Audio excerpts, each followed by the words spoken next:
It is finally happening. I am going to have endometriosis surgery.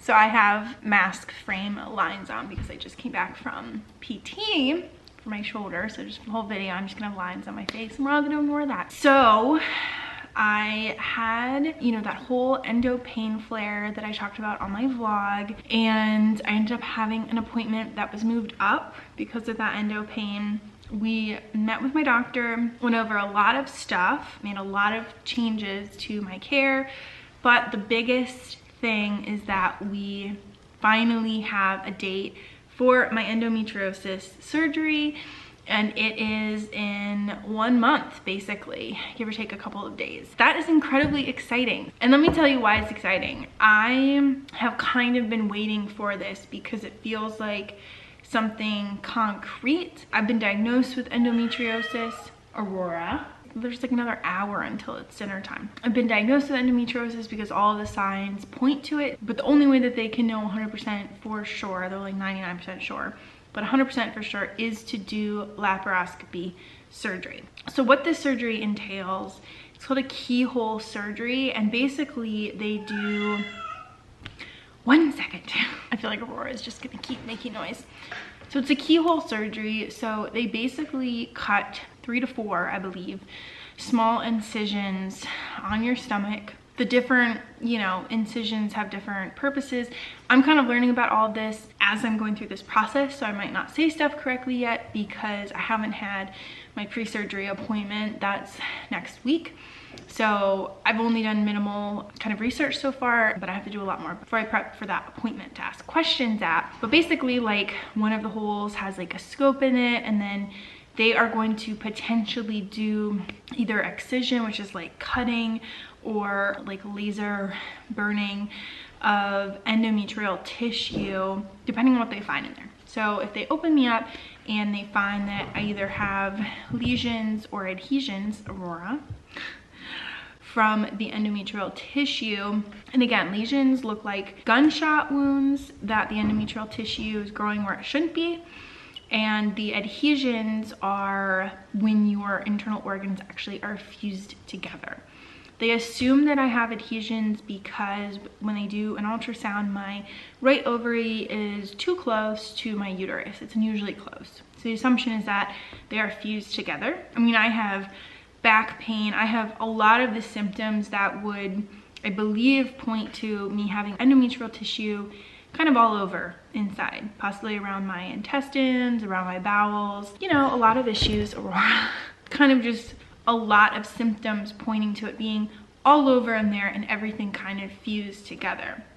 So my hope is that we will do this surgery. It will take about 5 days recovery time, and I generally take a lot longer to recover than other people do from illnesses, from different procedures or surgeries like wisdom tooth surgery. So my assumption is that will take me at least 10 days to recover. But we're gonna do this surgery, and I am really looking forward to what they find. Honestly, my biggest fear is that they will open me up and they will not find endometriosis, which would be absolutely horrible, because why am I having monthly pain cycles that go with my like hormone cycle? Like, there's so many symptoms, and the question would be like, why am I having them if it's not endometriosis?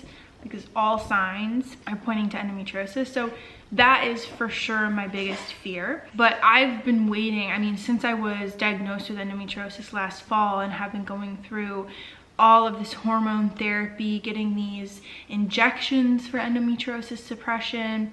Like, truly my kind of one hope was like, okay, you know, kind of hold out until surgery, because surgery will give us so much more information. I want to know what's going on in there. I want to know what has been fused together. We'll just have so much information once they actually open me up. And maybe something else in addition is also going on. She was like, if we open you up and there's something else in there, you know, obviously that will have to be taken care of by someone else if it's not endometriosis, or, you know, endometriosis in addition to something else. So we're gonna have so much more information once we do this surgery. and I'm really looking forward to it. So we've been starting to go through the process. I had my pre-op and my PCP to get approved for surgery, and I was approved for surgery, yay. And then, you know, next week, like I said, I'm having my pre-op with my endo doctor to go over everything. And my PCP was like, you really need to talk about anesthesia. My endo doctor hadn't mentioned that I'm gonna be meeting with an anesthesiologist before the surgery, maybe the day of the surgery, but she didn't really mention that. So that's going on my question list, because I reacted really well to endoscopy and colonoscopy. I had those at the same time, that anesthesia, when I had that procedure, but I reacted terribly to wisdom tooth anesthesia, which is different. I mean, I wasn't fully out. I didn't feel like I was fully out. It was like I was kind of dreaming, but I was aware of what they were doing for some parts of it. So it's definitely different anesthesia, but I really need to make sure that they're giving me something that I can handle, because I'm assuming that the whole recovery is going to be a lot, and I'd like to make the recovery go as smoothly as possible. So that has been a big thing. My doctor was wearing a mask, obviously, and she was like, you need to make sure that you do not get sick before you have this surgery, because that could complicate things. So I am having to be like extra careful. Obviously all my PTs wear masks. Like, we are just trying to take every single precaution possible to make sure that I'm as healthy as possible going into this surgery. But there's just like a lot of appointments. I also talked to my doctor about being more depressed and having more suicidal thoughts than normal on this injection. And the Myfembree was kind of a different beast. That was constant intrusive suicidal thoughts when I was on that, and then I was able to stop it and they went mostly away. But this one has been different, but it's still definitely increased the longer I have been on this injection treatment. And so what my doctor ended up doing is taking me off of another med that I had been on for a while, and that was to stop my ovulation, because that was my pain cycles, was the ovulation. And for some reason it didn't stop this last one, and we're not really sure why. But we stopped that med because it was just adding too many hormones to my system. And then we added 2 other meds. One was for the hot flashes I've been having, because I've been having even worse hot flashes than I have had in the past. Like, my hands have been incredibly sweaty and just constantly like wet, and my feet as well. So she added another med to try helping that.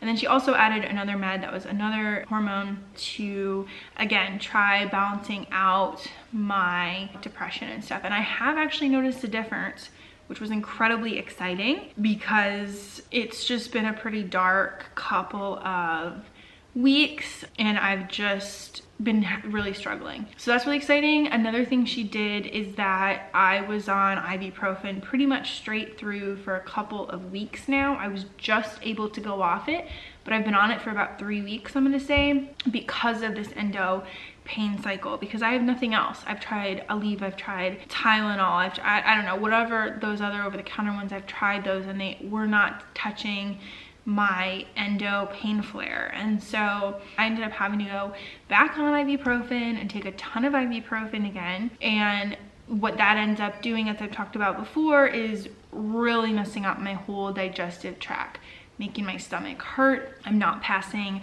gas. I'm just getting more and more bloated. I'm having a really hard time with bowel movements and passing bowel movements, and very constipated. And so what she ended up doing is she was like, okay, we need you fully like emptied out before surgery. There's no actual prep, she said, before surgery. Like, you don't have to do like the colonoscopy prep that I had to do, and that was a nightmare last summer if you watch that vlog. But she was like, you don't have to do any of that. We just want you to be as empty as possible before surgery. So she was like, start taking Miralax every day, like a capful, and then start taking Colace. So I started all those in the same, I started literally the 2 new meds. I went off of the other med and I started Colace and Miralax all in the same day. Big mistake. I do know better, but I was kind of just following instructions, but I know better to do that. And I really started upsetting my stomach. This was like last week. It got to the point on Monday where I almost threw up. And I'm nauseous pretty much all the time, 24/7, but I can pretty much control it with gum, as I'm chewing right now, and drinking water and taking deep breaths. And, you know, like I have tricks, right? But I almost threw up, and I had just progressively been getting sicker and sicker, feeling my stomach was hurting more and more. It was like burning. And so I was like, okay, Aurora. I actually stopped the Miralax after 2 days last week, and I was like a little bit better, but then I was just starting to get worse and worse by each day. And then Aurora, and then we decided that it was the Colace. That's the new problem, is trying to figure out how to empty out before surgery when I can't handle magnesium. I think I'm like allergic to magnesium. I can't handle laxatives because a lot of laxatives have magnesium in it, although Miralax does not. But I was not handling Miralax well last week, the first 2 days we tried it. And then Colace I'm not handling. And like prune juice, like all of those natural things, they never seem to help. And so the one good thing is that I was able to go off of the ibuprofen, and we're gonna be moving forward with like trying to get back to natural. But it's so much. It's been so much to deal with, and I'm looking forward to the surgery, but it's been a lot of prep. And obviously I'm still going to PT twice a week for my shoulder, and that's been putting, I think, a strain on my body as well. And so it's been like a lot, and there's other outside factors going on as well. So I'm in the fight or flight a little bit right now. I had to like get my energy up to go to PT, so I'm gonna be crashing the rest of the day. That's the thing, I'm really in an on state when I vlog, so you guys don't see me at my worst, which is tough, I think, because then it's hard to know how sick I actually am. Like earlier today before I went to PT, I was like, I can't go to PT. I mean, I was like practically catatonic. I was so tired. And then I had to go. And so I have to rev up my energy to go. And it's a lot. It's frustrating. Anyway, that was a digression, but I am so incredibly excited. I will have more information in a couple of the vlogs after my next pre-op appointment with my endo doctor, where I'll get a bunch of questions answered. I'm going to continue doing a lot more research about this, so I'm going to have continue to have updates as I'm preparing for this surgery going forward. But yeah, fingers crossed that this at least helps my pain and maybe a lot of my GI symptoms. I don't think it will help necessarily my most debilitating symptoms, which are fatigue and brain fog, but you never know. Obviously being in constant pain is exhausting. So we'll see. That's the update, that I'm going to be having surgery in about a month, and I can't wait to take you all on the journey with me as I prepare for this surgery, and hopefully help raise awareness about this process, because 1 in 10 women have endo, and that's wild. And so, you know, I want to raise as much awareness as I possibly can, because probably all of us know someone with endo. It'd be kind of wild if you didn't, with 1 in 10 women. Aurora! All right, I gotta go deal with this cat. She's hungry, and it's not even 5. She has another 45 minutes. So I'm gonna go, gotta edit this and crash. But hope you're having a fabulous day, and talk to you soon, friends. Bye.